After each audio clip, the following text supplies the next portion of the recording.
যখন ক্লাস 6 পার করে 7 এ উঠি, খুব আসলে লজ্জার একটা কথা, বাট আমার বলতে বাধা নাই। সেটা আসসালামু আলাইকুম ভাইয়া। ওয়ালাইকুম আসসালাম। আমার নাম সাদিয়া খাতুন। সাদিয়া খাতুন। সাদিয়া বয়স? আমার বয়স 23। 23। সো সাদিয়ার জন্ম জেলা কোথায়? আমার হোম টাউন পাবনা জেলার ভাঙ্গুড়া থানা। আপনাদের পাবনা তো বিখ্যাত, কেন বলেন আগে এটা? আপনাদের মতো পাগলদেরকে ট্রিটমেন্ট করা হয়। আমাদের মতো পাগলদের? সবাই আমরা সবাই পাগল। ওকে, শুরু করি যেখান থেকে আপনার বলতে ইচ্ছে করে, যেভাবে বলতে ইচ্ছে করে। যখন আমি ক্লাস 4 আর 5 এ উঠি, যারা আমাকে বড় করেছে, আসলে আমি তো জানতাম তারাই আমার বাবা মা। আমাকে যারা বড় করেছে সে হচ্ছে আমার মেজো ফুপু আর আমার ফুফা। তো আমি ছোটবেলা থেকে ফুফিকে ফুফি বলেই বড় হয়েছি আর ফুফাকে বাবা বলে বড় হয়েছি। তো আমাকে অ্যাকচুয়ালি তারা কখনোই বাবা মায়ের অভাবটা বুঝতে দেয় নাই।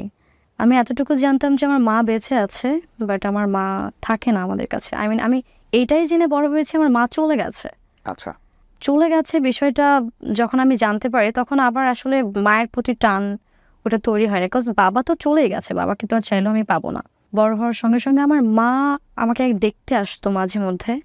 আমার এখনো মনে আছে যে আমার মা হচ্ছে দেখতে আসতো, আমাকে বলতো যে লাইক আমি বাসায় নেই, আমাকে লুকিয়ে রাখা হতো। আমার কেন জানি না আমাকে এখনো মনে হয় যে পাশের বাসার একটা বড় আপু আমাকে কোলে করে নিয়ে যেয়ে তাদের বাসায় রেখে দিত, বা যে টাইমটুকুতে আমার মা দেখা করতে আসতো, তো আমার সাথে কখনোই তাকে দেখা করতে দিতে হতো না।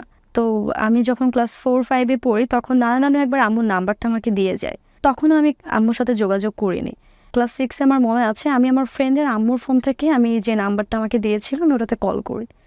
তো যখন আমি আম্মুর ভয়েসটা শুনতে পারি, আমার না কোনো ফিলিংস কাজ করে নাই, লাইক বিকজ আমি তো বড় হয়েছি একটা ফ্যামিলিতে। তো দেন হচ্ছে আম্মু অনেক কান্না করতো আমার সাথে কথা বলার সময়। ইভেন এটা বারবার বলতো যে আম্মু আমি তোমাকে নিয়ে আসবো, তোমাকে আমি এনে ইংলিশ মিডিয়ামে ভর্তি করে দিব। তো সে তার এই কষ্টের কথাগুলো আমাকে বলতো, আমি জাস্ট নর্মাল র্যান্ডমলি কথা বলতাম, বাট আমার মধ্যে যে একটা আছে না যে মায়ের যে একটা ফিলিংস, আমি ওটা তখন বুঝতে পারতাম না। হ্যাঁ, তো আমার মা কি করতো, নানুর কাছে আমার জন্য লাইক কসমেটিক্স, ড্রেস অনেক কিছু পাঠিয়ে দিত। তো সেই জিনিসগুলো যখন নানু দেখতে আসতো আমাকে, তখন এটা দিত, বাট ফুফির আমাকে নিতে দিত না সামহাও। তো আমি ছোট থাকতে আমার ফুফি একবার বলেছিল যে হয় তুমি তোমার আম্মুর এগুলো পরবা, না হয় আমি তোমাকে এদের ড্রেস কিনে দিব না। মানে আপনি তখন এগুলো বুঝতেন না যে কেন আপনার সঙ্গে এরকম না, আমি হচ্ছে? তখন অ্যাকচুয়ালি বুঝতাম না। তো কাজ আমি তো তাকেই মা জানি, আমি তো বাবা জানি, কিন্তু আমি যখন চারপাশ থেকে সারাউন্ডিং থেকে শুনতাম যে you have a mother, so ওই টাইমটুকুতে আমি জাস্ট ফিল করি যে আমার বাবা বেঁচে নাই, এরা আমার ফুফা ফুফি। বাট আমি কখনো ফুফা ফুফি চিন্তা করতাম না, যেহেতু ফুফিকে ফুফি বলেই ডাকতাম, বাট ফুফাকে বাবা বলে ডাকতাম। বাসায় কেউ যদি এসে বলতো যে আপনার কয় ছেলে মেয়ে, বলতো 3 ছেলে মেয়ে। আমি ওইটা ফিল করে বড় হয়েছি, ওইটা জেনে বড় হয়েছে। কখনো বলতো না যে আমার ভাস্তি হয়, আমার ভাইয়ের মেয়ে আমি মানুষ করি, এটা কখনো বলতো না, বলতো যে আমার মেয়ে। যখন ক্লাস 6 পার করে 7 এ উঠি, খুব আসলে লজ্জার একটা কথা, বাট আমার বলতে বাধা নাই। সেটা হচ্ছে যে আমি খুব ছোট বয়সে প্রেমে পড়ি। আমাকে আমার বাবা, আমার ফুফা জেনে আমাকে ড্যাম লাভ করতো। সে বাসায় আসলে আমাকে এত প্রাইভেসি দিত। সে বাসায় আসলে মা বলে ডাকতো, মা দরজা খুলো, মা গেটটা খুলো। তো আমি দৌড়ায় যেতাম। বাবা যদি বাসায় কিছু নিয়েও আসতো, ওইটা এনে আগে আমার হাতে দিত। তো ফুফিকে ভয় পেতাম আমি অনেক। তো বাবাকে আমি ওই দিন আমার মনের অনেক কিছু বলি। কোনো কারণে না বাবার সাথে ফুফির একটু আর্গুমেন্ট হয়, আই ডোন্ট নো ওয়াই। তো তখন হচ্ছে একটু রাগ করে বাবা সন্ধ্যার নামাজ পড়ে বের হয়ে যায়। একটা জিনিস একটু খেয়াল রাখবেন, এই বাবা মানে কিন্তু ওর ফুপা, মানে ফুপার সাথে ফুপির আর্গুমেন্ট। কারণ ওর আপনার বাবা তো আসলে ছোটবেলাতেই বোধহয় আমার বাবা আসলে আমাকে 7 মাস পেটে রেখে মারা গিয়েছে। এটা আপনি ওই সময় জেনে গেছেন অলরেডি, এটা আমি কারণ ক্লাস 7 এর গল্প যখন আপনি আছেন। তখন আমি জানি। তো আমার পাশের বাসায় আমার একটা দাদু ছিল, আমার দাদুর ফুফাতো ভাই। তো দাদু দাদি কিছুদিন আগেই মারা গিয়েছে। তো বাসায় ফুফি একা, দাদু দাদির যে মেয়ে আমার ফুফি হয় সম্পর্কে, তো বাসায় একা। তো আমি কিছুদিন ফুফির কাছে যে ঘুমাচ্ছিলাম। তো ফুফি আমাকে অলরেডি এই পাশ থেকে ডাকলে এই বাসা থেকে শোনা যেত, মানে আমার বাসা থেকে ডাকলে শোনা যেত, তার বাসা থেকে ডাকলে আমাকে শোনা যেত। তো আমি বলতাম, ফুফি বলতেছে সাদিয়া আসবা কখন, ঘুমাবা না আন্টি? তখন বললাম যে হ্যাঁ আন্টি, আমি খাবার টাবার খেয়ে দেন পড়া শেষ করে আমি চলে আসবো। তো বাবা আসছে, বাবা আসার পর না কেমন ধরে একটা চুপচাপ। আমি তখন আমি যে সারাদিন কিন্তু বাবার সাথে আমি আমার লাইফের ফার্স্ট আমি আমার বাবার সাথে ওই একটা দিন পাইছিলাম স্পেন্ড করার মতো, মানে বাবা মেয়ের একটা পার্সোনাল টাইম স্পেন্ড করার মতো আমি পাইছিলাম। তো বাবা এসে একটু চুপচাপ ছিল, আমি জানি না কেন। তো নর্মালি প্রতি রাতেই দেখা যেত যে ডিনার টাইমে ফুফি খাবার বাড়তো, আমি খাবার নিয়ে এসে টেবিলে দিতাম, সবাই আমরা একসঙ্গে বসে ডিনার করতাম। তো এরকম হুট করে কেন জানি না আমি আমার ক্ষুধা পায় নাই, আমি খাবার গুছিয়ে দিয়ে আমি বের হয়ে যাচ্ছিলাম যে আমি ফুফির বাসায় যাব, কিন্তু বাবা আমাকে পেছন থেকে 2টা ডাক দিল, মা খাবার খেয়ে যাও, খাবার খেয়ে যাও। আমি বলছি আব্বু আমার ক্ষুধা নেই, যে আমার ক্ষুধা নেই আমি খাবো না। তারপর না কেন জানি না আমাকে বারবার ডাকলো যে আমার ক্ষুধা নেই আমি খাবো না। তো আমি এটা বলে আমি দৌড়ে চলে গেছি, মানে আমি অ্যাকচুয়ালি তখন দৌড়ে ফুফির বাসায় চলে গেছি। যাওয়ার পরে আমি ফুফির সাথে আড্ডা দিচ্ছিলাম, গল্প করতেছিলাম, বলতে বলতে আমি ফুফি আর আমি 2জন পাশাপাশি শুয়েছি। তো শুয়ে গল্প করতে করতে হুট করে যেহেতু ফুপির বাসা আমার বাসা জাস্ট 2 হাত ফাঁকা, তো শব্দ হলে তো শোনা যায়, পাশের বাসা থেকে কিছু হলে শোনা যায়। এর মাঝখানে আসলে ফ্যানের শব্দে আমি আর এত বুঝতে পারিনি যে আমার বাসায় কি হচ্ছে। ধাম করে একটা আওয়াজ হয় আমার বাসায়, এত জোরে একটা আওয়াজ হয়, আমি ওই আওয়াজটা ফিল করি, আমি ফুফি 2জনই। তখন ওই আওয়াজটা হচ্ছে গেট ভাঙার একটা আওয়াজ হয়। তখন আমার ভেতরে না একটা কেমন একটা ছ্যাত করে উঠছে যে কি হয়েছে, মানে তখন চিল্লাপাল্লা শব্দ হয়েছে, চিল্লাপাল্লা মানে বাবাকে যে এর মাঝখানে, আমার বাসার সাথেই সরকারি হসপিটাল, আমার বাবা ডক্টর ছিল, বাবাকে যে এর মধ্যে হসপিটালেও নিয়ে যাওয়া হয়েছে আমি সেটা জানি না। তারপর আমি ফুপির সাথে যাই হসপিটালে, যেহেতু আমার পাশে একদম পাশে হসপিটালের সঙ্গে আমাদের বাসা। তো আমি দৌড়াতে দৌড়াতে যাই, ওই সময় আমি ক্লাস 7। ডিরেক্টলি হসপিটালে আপনি তো বাসায় যাবেন, বাসায় গিয়ে কি দেখেন? না বাসায় তো অলরেডি গেট, বাসায় কেউ নাই, সবাই বের হয়ে গেছে। ও আপনি ওখান থেকে জানতে পারলেন তার হাসপাতালে, কজ এই যে ওই ফ্যানটা চলছিল ওই টাইমে 10-15 মিনিট পার হয়ে গেছে, আমি অতটা শব্দ পাইনি, ফ্যান চল। কি হয়েছিল আসলে? আমার বাবা হার্ট অ্যাটাক করেছিল। শব্দটা কিসের? ধুম করে যে শব্দটা হলো আপনারা দূর থেকে পেলেন, ওইটা হচ্ছে মানে বাবার হার্ট অ্যাটাক করার পরে আই থিঙ্ক সো বাবার টয়লেট হচ্ছিল, বাবা তখন লুঙ্গি পরা ছিল, তো লুঙ্গি নষ্ট হয়ে যাচ্ছিল, তো ভাইয়া লুঙ্গি আনতে যে বাসায় যে গেট তালা দেওয়া, ভাইয়া ওই লাত্তিটা দিয়ে তালাটা ভেঙে লুঙ্গিটা বের করে নিয়ে গেছিল আর কি। ওকে। তো ওই লাত্তিটার আওয়াজটাই আর কি, ওই শব্দটার আওয়াজ পেয়েই আমি কিন্তু তাড়াহুড়া করে বের। তো তারপরে আমি যাওয়ার পরে দেখি হসপিটালের যে র্যান্ডমলি যে বেডগুলো থাকে, চাকা থাকে লাগানো, ছোট যে বেডগুলো, ওখানে বাবাকে শোয়ানো। আমি যে আব্বু আব্বু করে চিৎকার দিয়ে উঠছি ওখানে, তখন আমার ফুপু আমার হাত টেনে ধরছে, মানে ফুপি কান্নাকাটি, আমার ভাইটাও কান্নাকাটি করতেছে, তখন পুরো হাসপাতাল উথাল পাথাল। তো তখন যে জাস্ট আমি বাবার সামনে যে ধাম করে দাঁড়ানোর পরে এরকম মুখের উপর একটা চাদর দেওয়া ছিল, আমি ওই জিনিসটা নিতে পারি নাই, মানে আমি এক্সপেক্ট করি নাই যে বাবা নাই।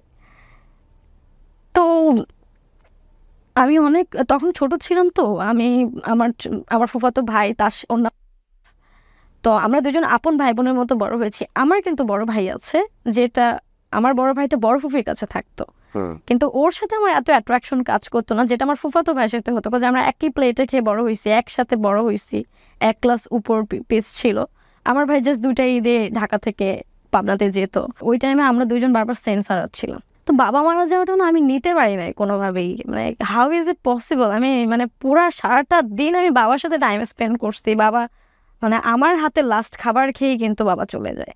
আমি আসলে বাবা মারা যাওয়ার আগে আমার লাইফের ফার্স্ট আমি একটা সম্পর্কে জড়াই। তখন ক্লাস 7-এ?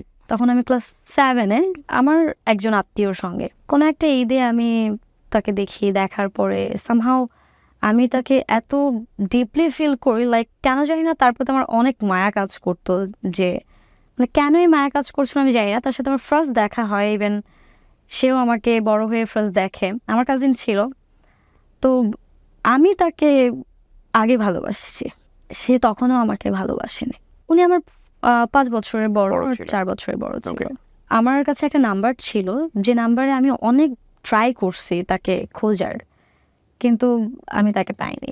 তো হুট করে একদিন আমার মাথায় ক্যাচ করলো যে এই নাম্বারটা আরও একজনের কাছে আছে, তার নাম্বারটা আমি তার থেকে কালেক্ট করি। সে নাম্বারটা কালেক্ট করার পরে আসলে সে যেভাবে ছটফট করে কথা বলছে আমি এটা আশা করিনি, যে আমি যেমনটা ছটফট করছি সেও যে একইভাবে আমার সাথে কথা বলার জন্য ছটফট করছে, আমি সেটা জানতাম না। ওকে।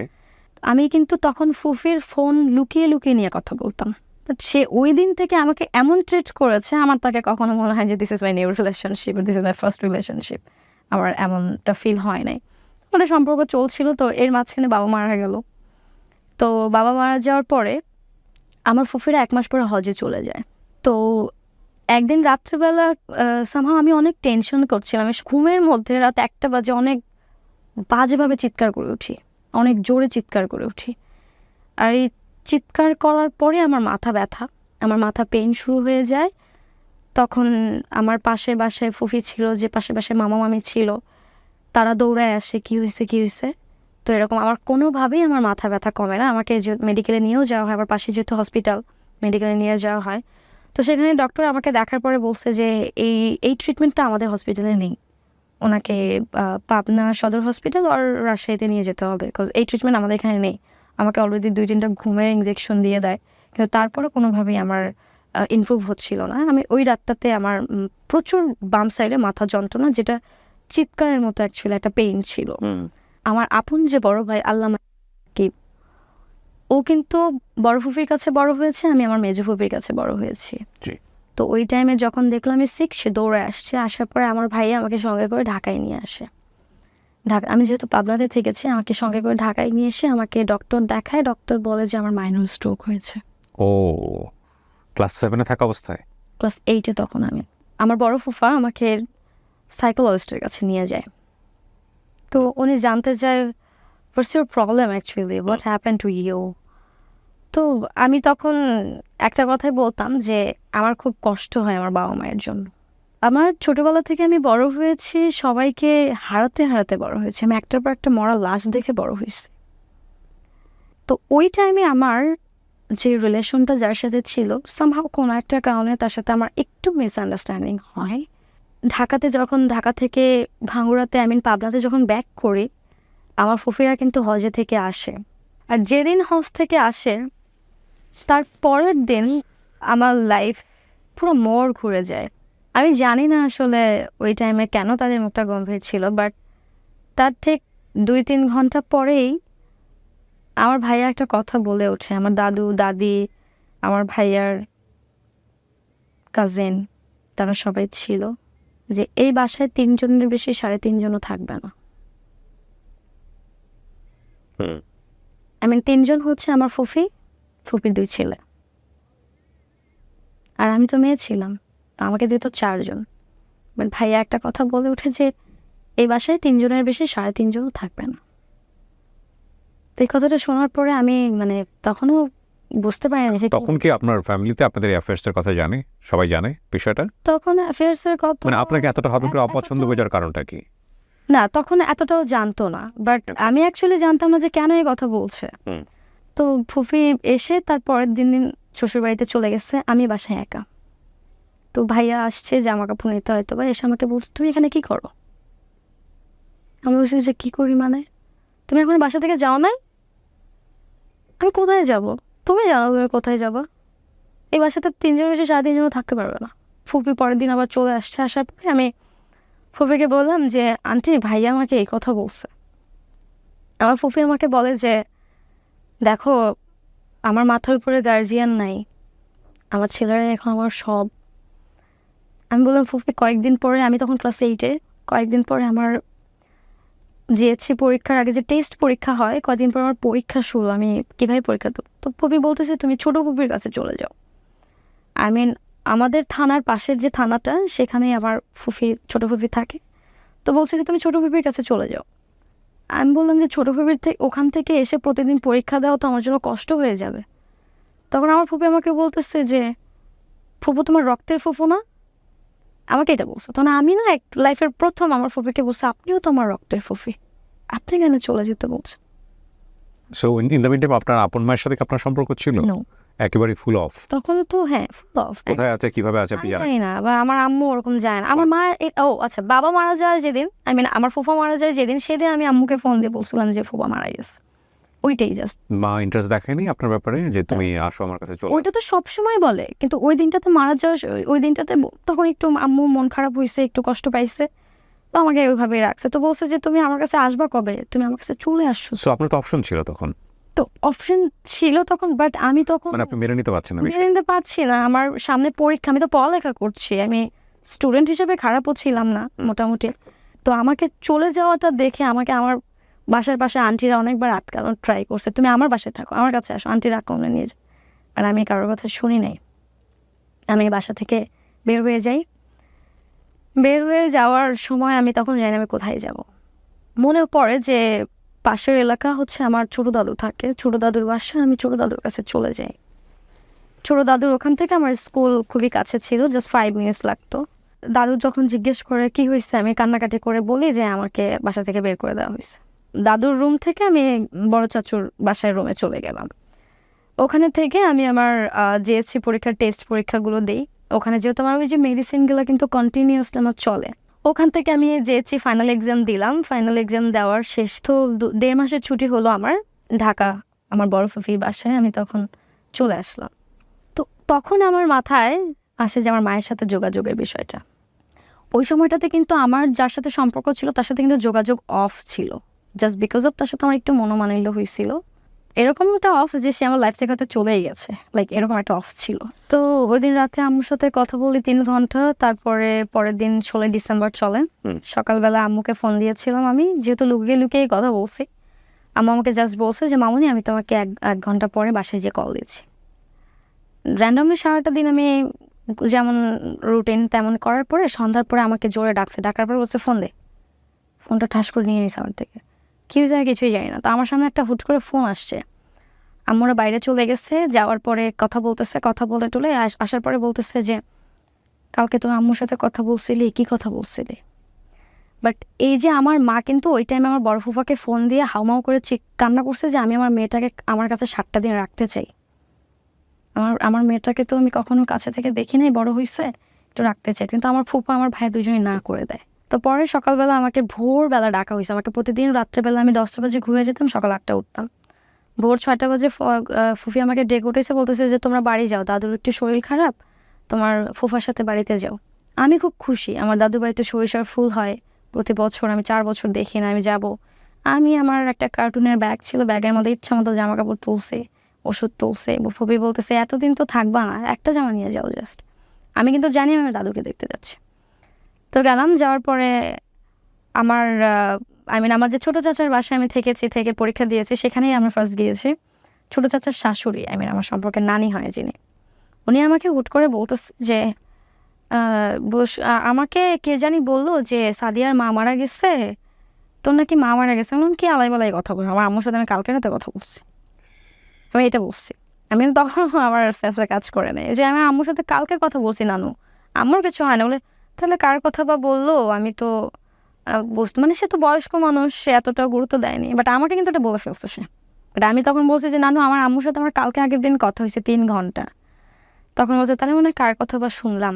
ওকে ফাইন, আমি কোনো রকম রাতটা পার করলাম। আমি তো খুব এক্সাইটেড যে আমার দাদা বাড়িতে যাবো, কারণ আমার দাদা বাড়ি ছিল আমার লাইফে একটা, আমার প্রাণ ছিল।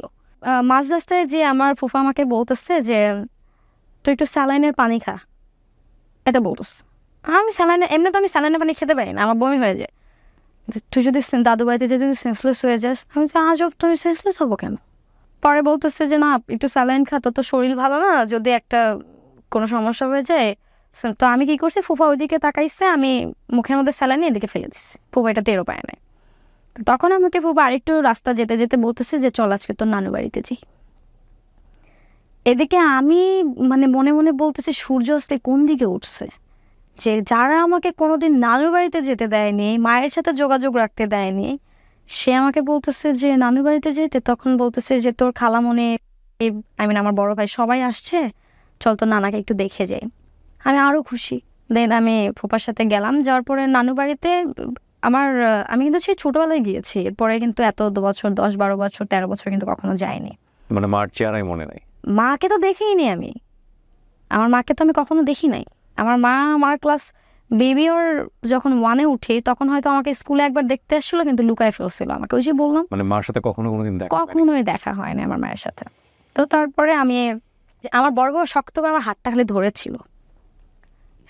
সে ভেতরে ভেতরে কেন জানি না একটু ভয়ে ভয়ে ছিল, যেটা আমি ফিল করছিলাম। কিন্তু আমার কিন্তু হাত ছাড়ে নাই।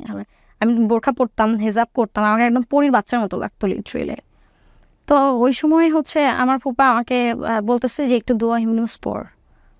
আমি না আসলে তখন ওই সময়টা আমার কাছে জড়াই যাচ্ছিল, কেন আমাকে এগুলো বলতেছে, ওয়াই আমাকে এগুলো কেন বলতেছে বারবার। ওকে ফাইন, আমি যখন বড় নানুর বাসায় হচ্ছে আমাদের যাইতে হয়, তো আমার নানুর বাসায় পাট দিয়ে বড় নানুর বাসায় যেতে 2-3টা বাসা পরে একটা বড় সামিয়ানা টানানো দেখি। আমি ভাবছি যে হয়তো কারোর বিয়ে, কারোর মুসলমানের অনুষ্ঠান বা কিছু একটা। উঠানের উপরে চেয়ার দিয়ে অনেকেই বসে টসে আছে, তো আমাকে দূর থেকে দেখার পরে আমার মামা নানু সবাই আগে আসছে, বাট কেউ মানে কোনো রকমের টু শব্দও করে না। এসে আমাকে জড়াই ধরে আম্মু কেমন আছো, নানু কেমন আছো, এমনও কেউ বলতেছে যে লাখির মেয়ে আসতেছে, কত সুন্দর দেখা যায়, দেখ পরীর বাচ্চা লাখির মতোই দেখা যায়, লাখির মতো কত উঁচা লম্বা হয়েছে। তো এরকম করতেছিল। ফুফা আমাকে তখনও শক্ত করে হাত ধরে আছে। আমি বাসার ভেতরে ঢুকতে একটা কাঠের বাক্স আমার চোখের সামনে পড়ে। আমি তখন জাস্ট এভাবে বলছি যে কি হয়েছে। আমি চারপাশে একটু কান্নার আওয়াজ পাচ্ছিলাম, বাট আমাকে দেখার পর সবাই থেমে গেছে, সবাই থেমে গেছে, সবাই, এভরিবাডি। আমি জাস্ট বলছি কি হয়েছে। তখন কতক্ষণ কন্ট্রোল করবে ফুফা, 2টা দিন পরে আমাকে বলতেছে, তখন আমাকে আমার ফুফা হাত ছেড়ে দিছে, বলতেছে তোর মা নাই, এটা বলছে। তখন বলছে নাই, কই গেছে। আমিও না তখন আমার অ্যাকচুয়ালি ঘুমের ওষুধ চলতেছিল। আমি লিটারেলি ওই টাইমটুকুতে আমি জাস্ট সাইকোটিকই হয়ে থাকতাম। আমি এত ভালোভাবে সব কিছু কেয়ার করতাম না, জাস্ট নিচে বসে পড়ি। আর কোনো মুখ দিয়ে কথা বের হয় নাই, কান্নাও করি নাই। পাশ থেকে সবাই প্যাম্পার করতেছে, বাট আমি কাউকে দেখতে পাচ্ছি না, কারোর কথা শুনছি না। আমি লিটারেলি আমার জগতে, আমি কোথায় গেছি আমি জানি না। দেন চোখে মুখে পানি দেওয়ার পরে সবাই পাশে থেকে নানুরা সবাই বলতেছিল যে ওকে একটু কান্না করাও, ওকে একটু কান্না করাও, ও তো এইভাবে মারা যাবে, আমি তো 8 তাস লেগে মারা যাব। আমি তো কান্না করতেছি না বা আমি কোনো কথা বলতেছি না, এটা একদম আটকে গেছে আমার। তো আমাকে সবাই কান্না করতে বলছে। আমার ভাইকে আমি দেখতে পাচ্ছি, আমার ভাই ওইখানেই বসে আছে। আমি নিজেই হেঁটে হেঁটে আমার ভাইয়ের কাছে গেলাম, যে আমার ভাইয়াকে জীবনের প্রথম আমি গায়ে হাত তুলি, সবার সামনে আমি আমার ভাইয়াকে একটা থাপ্পড় মারি, সবার সামনে। মায়ের আদর খাইতে তোমার এত ভালো লাগে, আমাকে বলতেই ভুলে গেছো। তখন আমি জানতে পারি যে আমি যে অসুস্থ ছিলাম, মায়ের মারা যাওয়ার খবরটা আমি নিতে পারবো না, আমিই মারা যাবো, আমাকেই বাঁচাইতে পারবে না। যার কারণে আমার মা যে মারা গেছে, মারা যাওয়ার পরে আমাকে 2 দিন পরে মায়ের লাশ দেখাইছে, বিকজ অফ আমার মায়ের পোস্টমর্টম হয়েছে। পোস্টমর্টম এক্স্যাক্টলি, কেন? বিকজ অফ আমার মা ছিল উনি ফার্স্ট অনেক ভালো ছিল, যেটা আমি জানতাম। বিয়ের 4-5 বছর পরে উনি ডুবে যায়। তারপর আমার মাকে অনেক যেভাবে টর্চার করতো, আমার মা যেটা আর্নিং করতো সেটা নিয়ে নিত। আমার সো অ্যাকচুয়ালি আপনার মা সুইসাইড করে? না, আমার মা সুইসাইড করে, তাহলে মাকে postmortem মেরে কেন? ফেলা হয়। উনি আমার মাকে মেরে ঝুলিয়ে রেখে যায়, যেটা আমি কিন্তু তখনও জানতাম না। মা যে মারা গেছে কীভাবে আমি জানতাম না। আমি মায়ের কাছে যে আমার লাইফের প্রথম আমি মায়ের মুখ দেখলাম। That's the point. ওরা মা কীভাবে মারা গেছে, that is not the point. Point actually ওর মায়ের মুখ জীবনে প্রথম দেখেছে, এবং সেটা হচ্ছে এই অবস্থায়। আমি বহুবার বলেছি জীবন নাটকের চেয়ে অনেক অনেক বেশি নাটকীয়। আমার তখন মায়ের মুখটা দেখার পর আমার জাস্ট বারবার ফুপির মুখটা ভেসে উঠছিল আমার সামনে। মাকে অনেক ডাকলাম, আমাকে অজু করালো আমার নানু, অজু করে আমি, নানু বললো যে মাকে ছুঁয়ে দেখো, আম্মুকে ডাকো। আমি আম্মুকে আমার মা এত সুন্দর ছিল, মানে মনে হচ্ছিল যে পার্লার থেকে আম্মুকে সাজায় নিয়ে আসা হয়েছে। বাট তখন আমি জানতাম না আম্মু কীভাবে মারা গিয়েছে। বাট কপালের এখানে একটা দাগ ছিল, রক্তের দাগ ছিল, এখানে একটু দাগ ছিল, এখানে একটু দাগ ছিল। কিন্তু এত সুইট চেহারা, আমার কাছে মনে হচ্ছিল যে আমি আমার আছে না যে চকলেটের মতো লাইক এরকম। আমি মাকে ছুঁইলাম, ডাকলাম অনেকবার, আম্মু সারা শব্দ দেয় নাই। ফার্স্ট অফ অল আমি কিন্তু আমার ফুপা, আমার বাবার মৃত্যুটা মেনে নিতে পারি নাই, যেটার জন্য আমার লাইফে আমি অসুস্থটা হই। তারপর মা মারা যাওয়ার পর আমি পুরো পাথর হয়ে যাই। মানে আমাকে যদি 2টা মারাও হইতো আমি ব্যথা পাইতাম না ওই টাইমটুকুতে। তো তারপরে আমরা ঢাকায় ব্যাক করি। ব্যাক করার পরে আমার ঘুমের ওষুধ চলে অনেক ভারী ভারী। তো আমার মা মারা যাওয়ার ঠিক 2 দিন পরে আমি ফুপার বাসাতে আমি ভুলে 2টা মেডিসিন একসাথে খাই। আমি খেয়াল করি নাই, খাওয়ার পরে খুব বাজে রিয়াকশন হয় আমার, যেটা হচ্ছে আমার হাত পা পুরো ভার হয়ে যায়। তো ওই টাইমে আমি বেডের উপরে বসে ভাইয়ার কম্পিউটারের ডেস্ক থেকে আমি একটা ব্লেড নিয়ে আমার নখ কাটছিলাম। ওইটা দুপুরবেলা ছিল। তো তো আমি নক করছিলাম, আমি কিন্তু র্যান্ডমলি মানে খাওয়া দাওয়া করে, বাট 2টা মেডিসিন যে একসাথে আমি ঘুমের ওষুধে 2টা খেয়ে ফেলছি, আমি এটা খেয়াল করি নাই। তো আমার হাত পা ভার হয়ে যায়, সামহাও আমার ব্লেড দিয়ে আমি এভাবে হাত চুলকাতে আমি জোরে করে একটা দাগ দিই। আমার এখনো হাতের কাটা দাগ আছে এখানে। ওহো, অনেক। তো এই দাগটা ফার্স্টের দাগ ছিল, যেটা আমি কোনো ফিল পাই নাই। ওইটা আমি আমার ব্লাড দেখতে এত ভালো লাগছিল, আমি ইচ্ছা করে না এগুলো দিচ্ছিলাম, ক্র্যাশ করছিলাম এখানে ব্লেড দিয়ে। আমি না কোনো ব্যথা পাচ্ছিলাম, যেহেতু আমার পুরো শরীর ছেড়ে দিছে, না ব্যথা পাচ্ছিলাম, বাট আমার ব্লাড দেখতে ভালো লাগছিল তখন। আমার যে অসুস্থতা ছিল মাইনর স্ট্রোকে, সেটা কিন্তু আমার নাক মুখ দিয়ে ব্লিডিং হইতো। আর আমি এখানে একটা নোটিস করতে চাই, বিশেষ করে সাইকিয়াট্রিস্ট যারা আছেন তাদেরকে। আমি তো মানুষের জীবন গল্প নিয়ে কাজ করি এবং কাজ করেছি লম্বা সময় ধরে। এই যে ও যেটা বললো না, যে ওর হাতে একটু দেখাই, হাতটা এরকম করে আপনি ক্যামেরায় ধরেন, হ্যাঁ আপনার হাত দেখতে পাচ্ছেন। এই দাগ আমি শত শত দেখেছি এবং আমি আজ পর্যন্ত কোনো ছেলের শরীরে পাইনি এই দাগ, সবই মেয়েদের শরীরেই।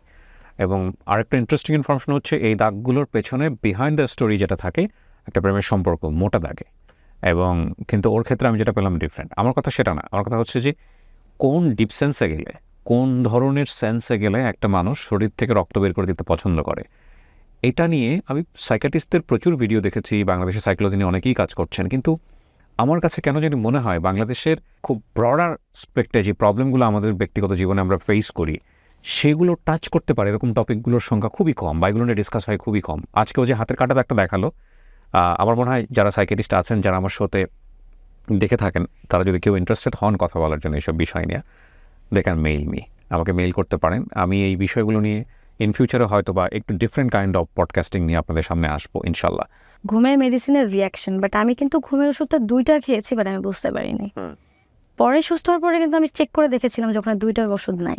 ওকে, সো কাটার পর কি হলো? তো কাটার পরে আমার হাতে এত ব্লাড, মানে এত পরিমাণে বাজেভাবে ব্লিডিং হয়েছে। আমি তখন কি করছি, আমি একটা কাগজের একটা পেপারসের উপরে লিখতেছি যে আমি যদি আজকে মরেও যাই, আমি খুব খুশি, আমার মৃত্যুর জন্য কেউ দায়ী না।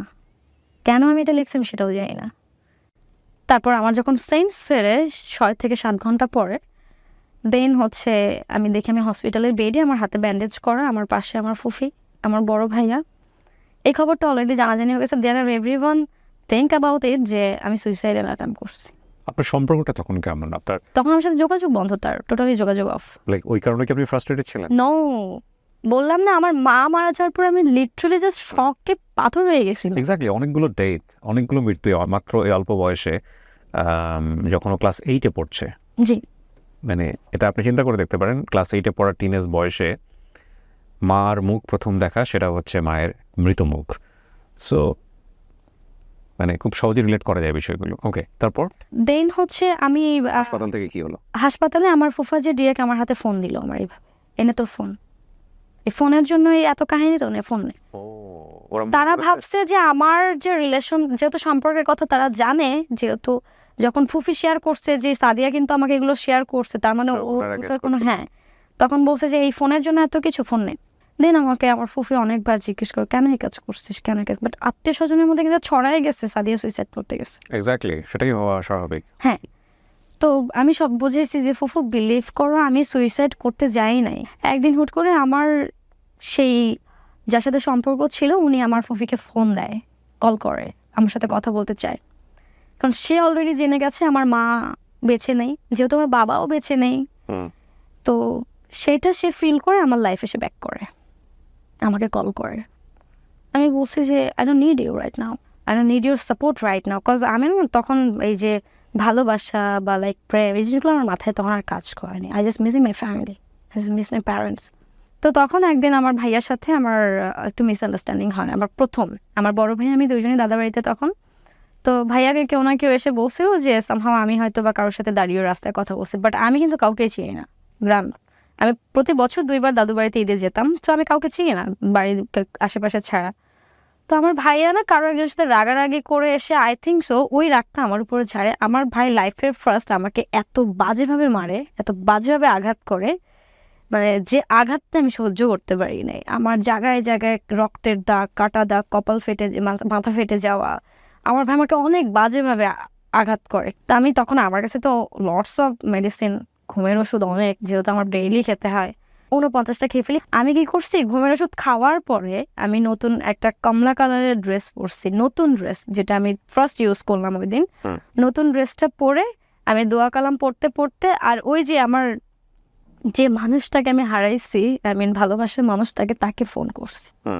সে ফোন রিসিভ করার পরে বলছে যে, আমি জাস্ট বলছি যে আমি মনে হয় আজকে বাঁচবো না। আমি তাকে মায়া কুমার বলে ডাকতাম, সে আমাকে মায়াপুরী ডাকতো।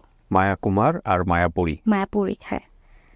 মায়া কুমার, আমি মেবি আজ আর বাঁচবো না। তোমাকে বলছো আমার কি, যাও মরে যাও। তারপরে আমার আর বাঁচার ইচ্ছাই মরে যায় ওই টাইমে।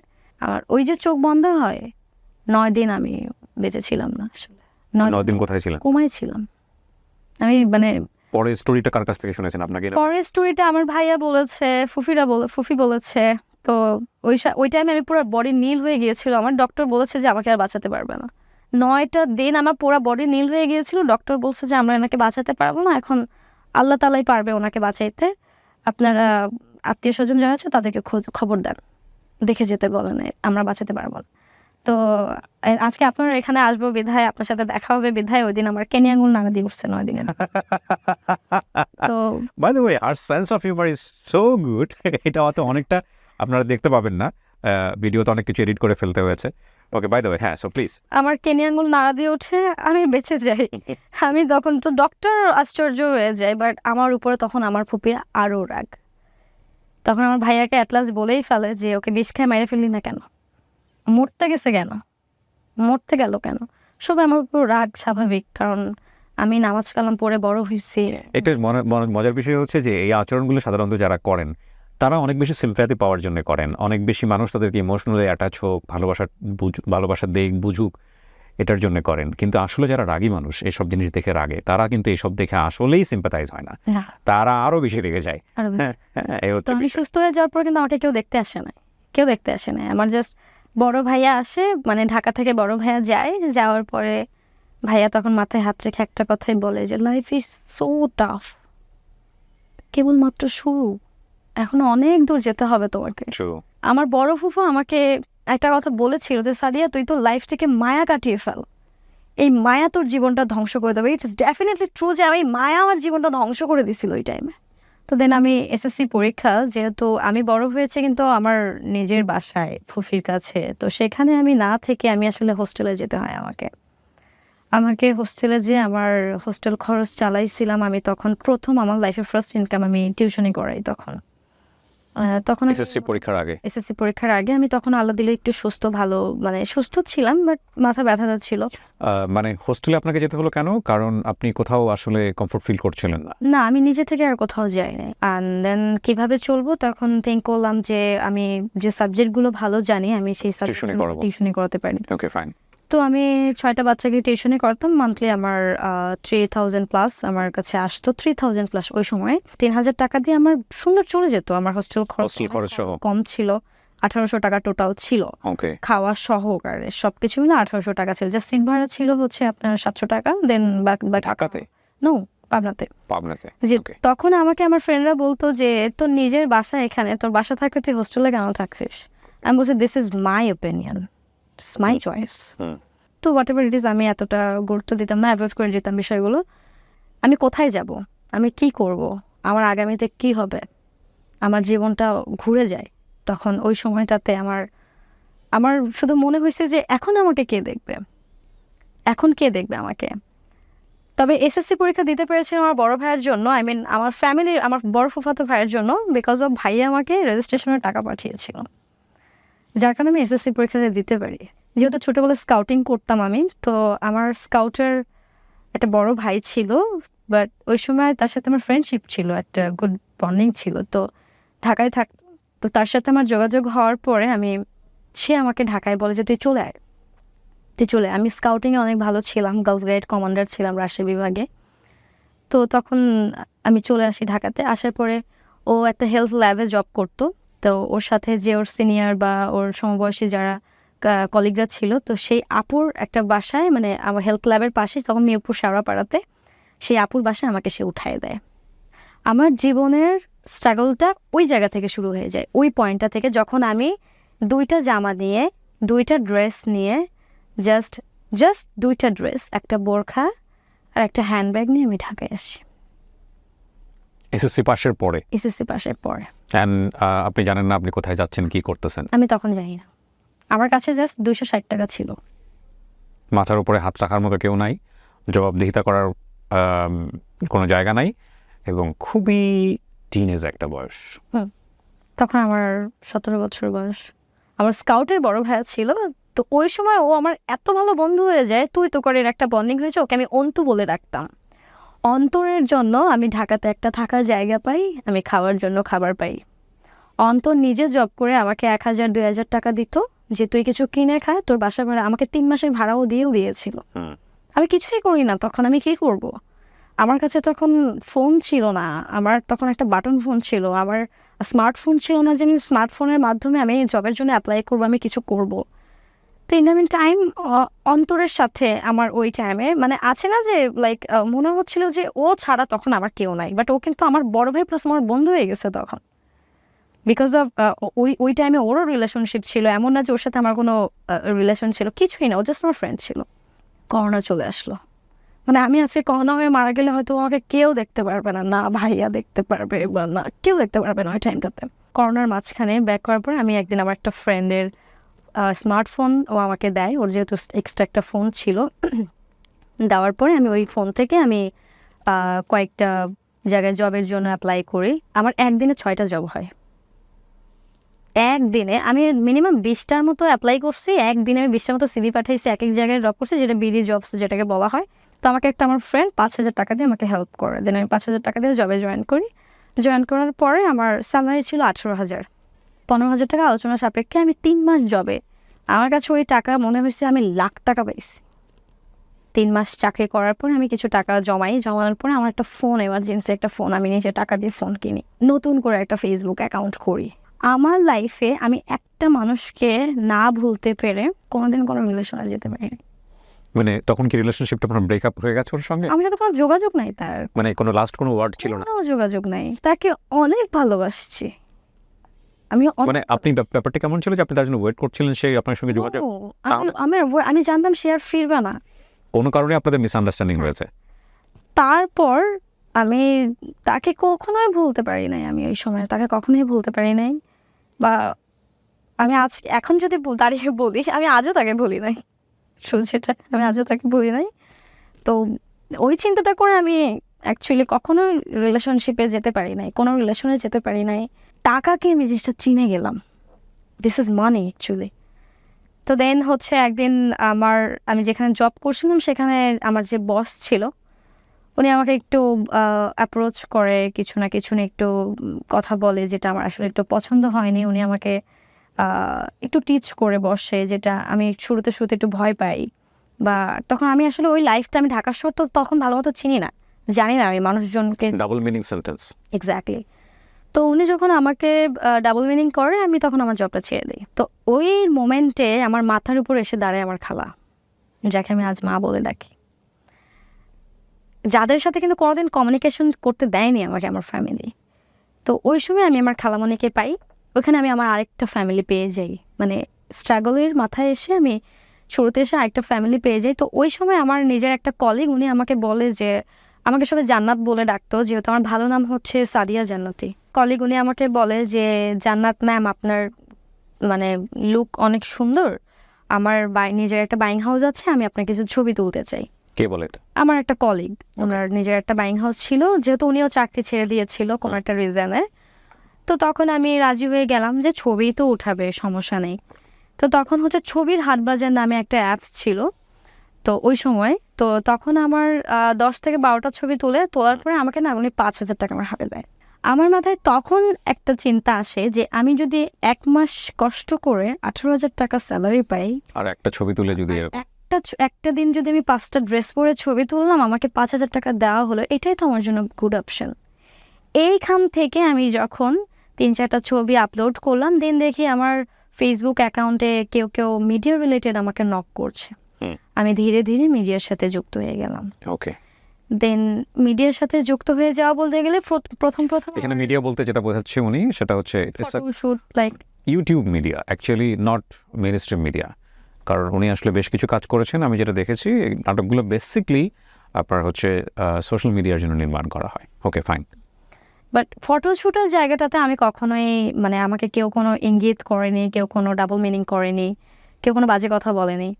তো অ্যাট লাস্ট আমার 4-5টা কাজ হয়ে যাওয়ার পরে আমাকে একজন মিউজিক ভিডিওর জন্য আমাকে নক করে। তো তখন ফার্স্ট গান হচ্ছে আসিফ আকবর ভাইয়ের প্রথম গানে আমি প্রথম শ্যুট করি। বাট আমি কিন্তু তখন আসলে জানতাম না যে অ্যাক্টিং লাইক কীভাবে করতে হয়। বাট ছোটোবেলা থেকে নাচ গান এটা রিলিজ হয়েছে আসিফ আকবর সাহেবের এটা নিয়ে? অনেক আগে আসলে এই ভিডিও আমি নিজে আর খুঁজে পাই না। ওকে। তো তখন আসলে ফার্স্ট অফ অল আমি যেটা জানতে পারি সেটা হচ্ছে মিডিয়াতে গিভ অ্যান্ড টেক বলে একটা সাবজেক্ট ইউজ হয়, যেটা কম বেশি আমরা সবাই জানি। বাট ওই সময়টাতে আমি ফার্স্টে তো এত জানতাম না এটা। তো আমিও হ্যারেস হয়েছি মিডিয়াতে। হ্যারেসটা এমন হয়েছে যে আমাকে কোনো শুটিংয়ে গেলে আমাকে কেউ কিছু বলে নিয়ে যেত না। ফার্স্ট আমাকে এটা বলতো না যে তোমার সাথে আমার এটা এরকম কিছু একটা হতে পারে বা এরকম আমরা কিছু করতে পারি। তো আমি শুটিংয়ে যাওয়ার পরে একদিন আমি হ্যারাসমেন্ট শিকার হই। আর যে হ্যারাসমেন্টের শিকারটা আমার জন্য মানে এতটা ব্যাড ইফেক্ট ছিল, যেটার জন্য আমি শুটিং সেট থেকে বের হয়ে আসছিলাম আমার লাইফের ফার্স্ট। কজ আমার একটা কথা আমার মাথায় ছিল যে আমার কাছে মনে হয়েছে যে আমি ঠিক, সব ঠিক, আমাকে কেউ এই জায়গাটাতে আমাকে কেউ জোর করবে না। কজ মিডিয়াতে কেউ কখনো রেট হয় না, আই নো দ্যাট। মিডিয়াটা হচ্ছে তোমার নিজের ব্যক্তিগত ওপিনিয়ন্স। আমি যখন জানলাম যে আমার যদি নিজের ইচ্ছা থাকে 2টা টাকা বেশি ইনকাম করার, আমার যদি লোভটা থাকে, আমি তার সাথে যেতে পারি, হোয়াট এভার ইট ইজ। এটা আমার ইচ্ছা, ব্যক্তিগত ইচ্ছা। আমার যদি মনে হয় যে না, আমি সারাদিন শুধু কাজ করব, কাজ করার সময় যার সময় পেমেন্ট নিয়ে যাব, এটা করতে পারি। তো আমি কিন্তু অলরেডি হ্যারাস হয়েছি, তারপর আমি বের হয়ে গেছি। হ্যারাসটা কোথায় হয়েছে? যে ডিরেক্টর ছিল উনি অ্যাকচুয়ালি আমাকে কোনো অফার করেনি, উনি কোনো বাজে অফার করেনি, কিছুই না। বাট যে প্রডিউসারটা ছিল উনি আমাকে শুটিং সেটে এসে আমাকে দেখার পর তার পছন্দ হয়ে যায় আমাকে। দেন সে ডিরেক্টরকে বলে যে আমি ওর সাথে একটু টাইম স্পেন্ড করতে চাই। লাইক মিডিয়াতে তো এটাই হয়, রাইট? মিডিয়াতে এরকমটাই হয়ে আসে, অনেকেই হয়তো বা কেউ বলে বাট কেউ বলে না। সো আমার জায়গাতে আমি এরকম একটা হ্যারাসমেন্টের শিকার হই। বাট আমি তখন আসলে ওই জায়গাটা এতটা ভালো, তখন আমি প্রফেশনাল না, আমি জাস্ট ফার্স্ট মানে নিউ ফেস। সো তখন আমি শুটিং সেট থেকে বের হয়ে যাওয়ার পরে আমার পেমেন্ট ছিল 5,000 টাকা তখন, ওই সময়ে 4-5টা কাজের পরে।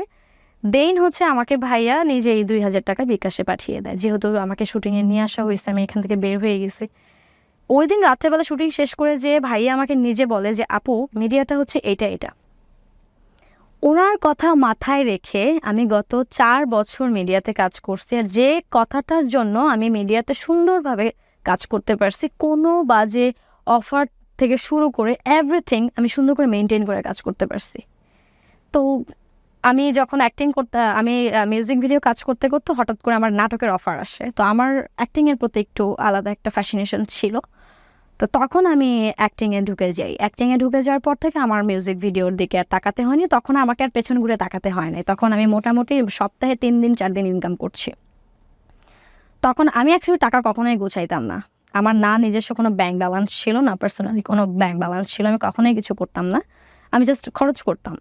তারপরে আমার যে স্ট্রাগলিং যে লাইফটা, আমার যে আপুর সাথে শেয়ারে থাকতাম, সেখান থেকে আমি সাবলেট মানে এক রুমে আমি রুম নিলাম, কিছু ফার্নিচার করলাম, মানে একটা বেড করলাম। লেখাপড়ার কি অবস্থা তখন?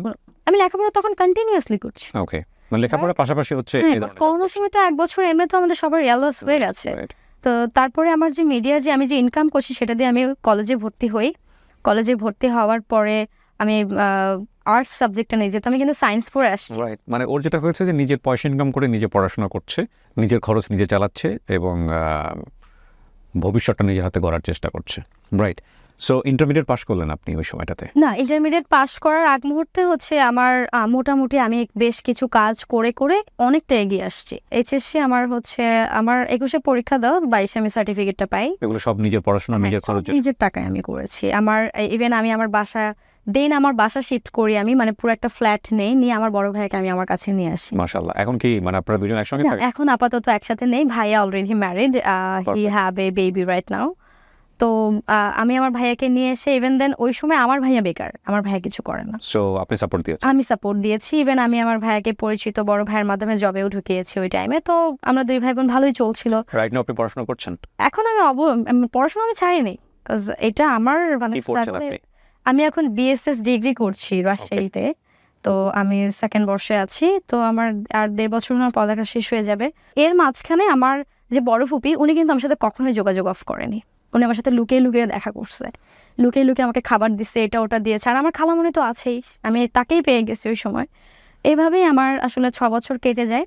তো এই যে এখন আমার অলমোস্ট 24 বছর পড়বে, তো এই 24 বছর বয়স এসে আমি একটা জিনিস খুব ভালোভাবে ফিল করছি যে তোমার পাশে যদি কেউ না থাকে তুমি তোমার জন্য একাই যথেষ্ট। আমার সাহস ছিল, আমি আজকে এতদূর আসতে পেরেছি। পারফেক্ট। আমার মনে হয় প্রশ্নটা করার প্রয়োজন নাই যে সাদিয়া কেন আজকে এই গল্পটা এখানে বলতে এসছে। আমি একটা জিনিস বিশ্বাস করি, প্রত্যেকেরই গল্প আছে। সেই গল্পে কেউ ভিলেন আছে, কেউ নায়কের ভূমিকায় আছে, কেউ একেবারে না বলার মতো জায়গায় আছে।